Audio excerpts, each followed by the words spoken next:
بسم اللہ الرحمن الرحیم۔ السلام علیکم ناظرین، اللہ رب العزت نے عورت کی تخلیق مٹی سے کیوں نہیں کی؟ عورت کو مرد کی پسلی سے کیوں پیدا کیا گیا؟ کیا مرد کی ایک پسلی عورت سے کم ہوتی ہے؟ سائنس اس کے بارے میں کیا کہتی ہے؟ اور اللہ رب العزت نے کیا ارشاد فرمایا؟ یہی ہماری آج کی ویڈیو کا موضوع ہوگا، اور آج ہم آپ کو عورت کی تخلیق کی ایمان افروز حقیقت بتائیں گے۔ مگر ویڈیو میں آگے بڑھنے سے پہلے اگر آپ ہمارے چینل پر نئے ہیں تو برائے مہربانی ہمارا چینل نواب اردو ناول کو ضرور سبسکرائب کریں، جہاں آپ کو بالخصوص اسلامی ہسٹری اور بالعموم دنیا بھر کی منفرد معلومات پر مبنی ویڈیوز ملتی رہیں گی۔ ناظرین، قرآن مجید فرقان حمید میں ارشاد ہے، باری تعالیٰ ہے، وَلَقَدْ خَلَقْنَا الْإِنسَانَ مِنْ صَلْصَالٍ مِنْ حَمَإٍ مَسْنُونٍ۔ ترجمہ: یقیناً ہم نے انسان کو کالی اور سڑی ہوئی کھنکھناتی مٹی سے پیدا فرمایا ہے۔ روایات میں آتا ہے کہ جب خداوند قدوس نے حضرت آدم علیہ نبی علیہ السلام کو پیدا کرنے کا ارادہ فرمایا تو اسرائیل علیہ السلام کو حکم دیا کہ زمین سے ایک مٹھی مٹی لائیں۔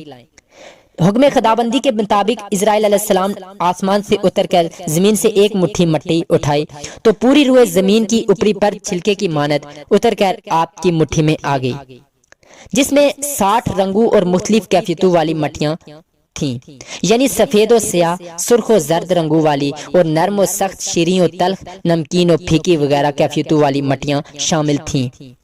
کچھ عرصے بعد اللہ تعالیٰ نے حضرت آدم علیہ نبی علیہ السلام کی بائیں پسلی سے ایک عورت پیدا کی جس کا نام حوا سلام اللہ علیہا رکھا۔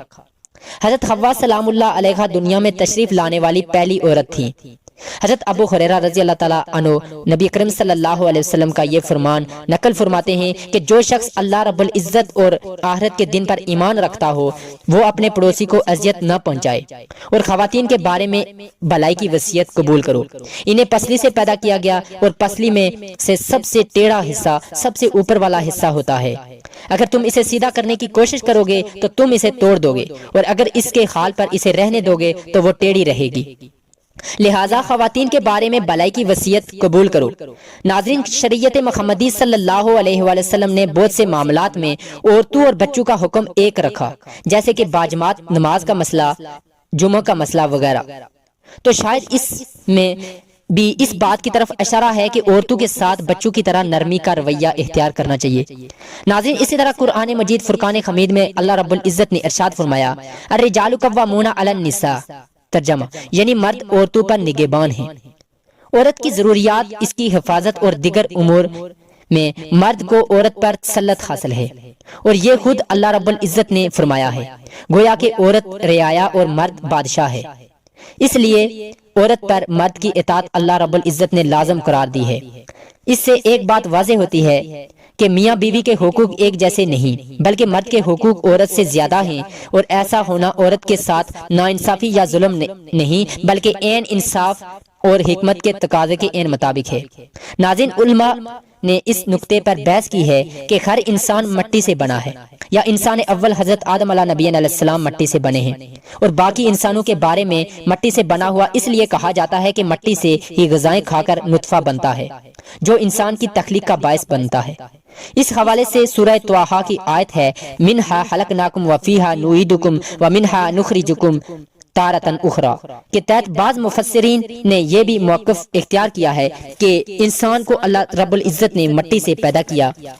ناظرین، اسی طرح بعض کے مطابق مرد کی پسلی سے عورت بنا کر اللہ رب العزت نے مرد کو اپنی اس حکمت کا اشارہ دیا کہ میں نے عورت کی تخلیق فرشتوں کی لائی مٹی سے نہیں کی بلکہ انسان کی پسلی سے کی۔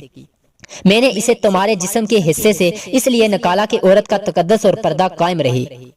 فرشتوں کو بھی اس کی خبر نہ ہونے پائے کہ زمین کی لائی ہوئی کس مٹی سے عورت کی تخلیق ہوئی، یعنی عورت کے تقدس کی حد تو دیکھیں کہ فرشتوں کی سے بھی اس کی بناوٹ کا پردہ لازمی قرار دیا گیا، اور پہلی عورت حضرت حوا سلام اللہ علیہا اسی مرد یعنی حضرت آدم علیہ السلام کی پسلی سے نکلی جس کی وہ منکوحہ کہلائی، یعنی جن کے نکاح میں آئیں۔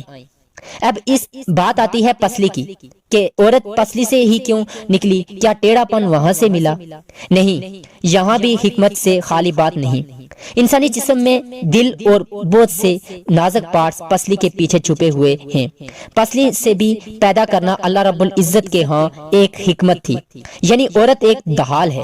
ان نازک پارٹس کے لیے تو اللہ رب العزت نے عورت کو پسلی سے نکال کر یہ نہیں بتایا کہ عورت میں ٹیڑھا پن ہے، بلکہ اس نے عورت کو پسلی سے تخلیق کر کے یہ بات سمجھا دی ہے کہ عورت وقت پڑنے پر ڈھال بن سکتی ہے۔ عورت ماں، بہن، بیٹی، بیوی بھی ہے۔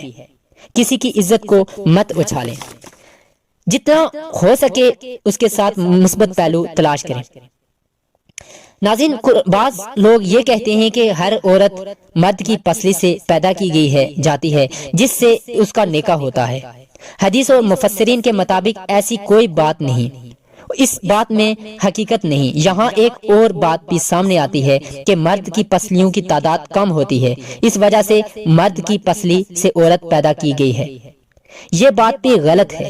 حضرت آدم علیہ نبی علیہ السلام اور اما حوا کی تخلیق اور کچھ لوگوں کا یہ یقین بالکل غلط ہے کہ مردوں کی پسلی عورتوں کے مقابلے میں کم ہوتی ہے، کیونکہ حضرت حوا سلام اللہ علیہا حضرت آدم علیہ السلام کی ایک پسلی سے پیدا ہوئی تھی، اس لیے مردوں کی ایک پسلی عورتوں سے کم ہوتی ہے، مگر یہ سچ نہیں۔ میڈیکل سائنس کے مطابق لوگوں کی اکثریت کے پاس پسلیوں کے 12 سیٹ یعنی 24 پسلیاں ہیں، چاہے ان کی جنس مرد ہو یا عورت، لہٰذا مرد اور عورت کی پسلیوں کی تعداد برابر ہوتی ہے۔ مگر بعض حالات کے ساتھ اگر کوئی شخص میڈیکلی انفٹ ہے تو اس کی پسلیوں کی تعداد کم یا زیادہ ہو سکتی ہے۔ البتہ عام انسانوں کی پسلیوں کے 12 سیٹ ہوتے ہیں، یعنی 24 پسلیاں، اور عورت اور مرد کی پسلیاں برابر ہوتی ہیں، مگر یہ صحیح حدیث ہے۔ حضور نبی کریم صلی اللہ علیہ وآلہ وسلم نے فرمایا کہ عورت کو مرد کی پسلی سے پیدا فرمایا گیا۔